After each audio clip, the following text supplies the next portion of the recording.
भगवान बुद्ध एक दिन जंगल में से गुजर रहे थे। रास्ते में एक व्यक्ति जमीन खोद रहा था। बुद्ध विश्राम के लिए वृक्ष के नीचे बैठ गया।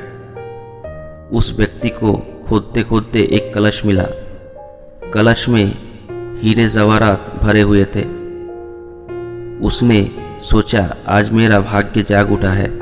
उसने कलश बुद्ध के चरणों में रखा तथा उनसे कहा, आपके आशीर्वाद से ही मुझे ये अकुत दौलत प्राप्त हुई है। मैं इसमें से कुछ रत्न आपके भेंट करना चाहता हूँ। बुद्ध ने कहा, तुम्हारे लिए ये दौलत होगा, किंतु मेरे दृष्टि में ये विष के समान है। बिना परिश्रम के मिला धन विष ही होता है। वो व्यक्ति नाराज होकर कलश लेकर चला गया। उसने हीरे जवाहरात बेचकर संपत्ति खरीदी और दरिद्र से धनवान हो गया। किसी व्यक्ति ने राजा से शिकायत कर दी कि जमीन में दवा धन राजकोष का होता है। अमुक व्यक्ति ने उसे निजी काम में लगाकर संपत्ति खरीदी।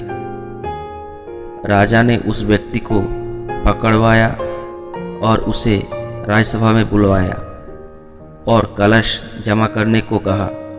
तो उसने सच्ची बात बता दी कि मैंने हीरे जवाहरात बेचकर संपत्ति खरीद ली है। राजा को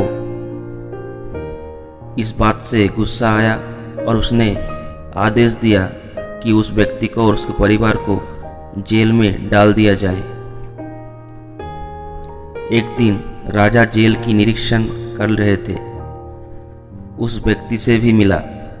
उसने कहा, राजन, मुझे जब वो कलश जमीन में मिला था तब भगवान बुद्ध भी वहीं पे थे। उन्होंने मुझसे कहा था कि इसमें रत्न नहीं विष भरा है। यह सुनकर मैंने उनका अपमान किया था। आज जेल में रहकर मुझे अनुभूति हो रही है कि उनकी बात बिल्कुल सच थी। बिना परिश्रम के कोई भी चीज़ विषी होता है। मैं एक बार भगवान बुद्ध के दर्शन कर उनसे क्षमा मांगना चाहता हूँ।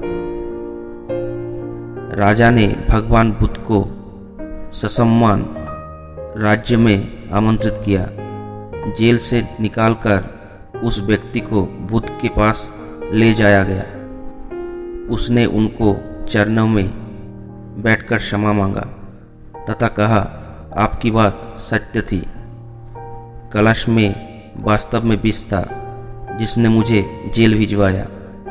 बुद्ध को ये बात सुनकर उन पे अनुशोचना हुई। बुद्ध के आदेश से राजा ने उसे जेल से रिहा कर दिया। उसने उसी दिन से परिश्रम से प्राप्त धन से जीवन व्यतीत करना शुरू कर दिया।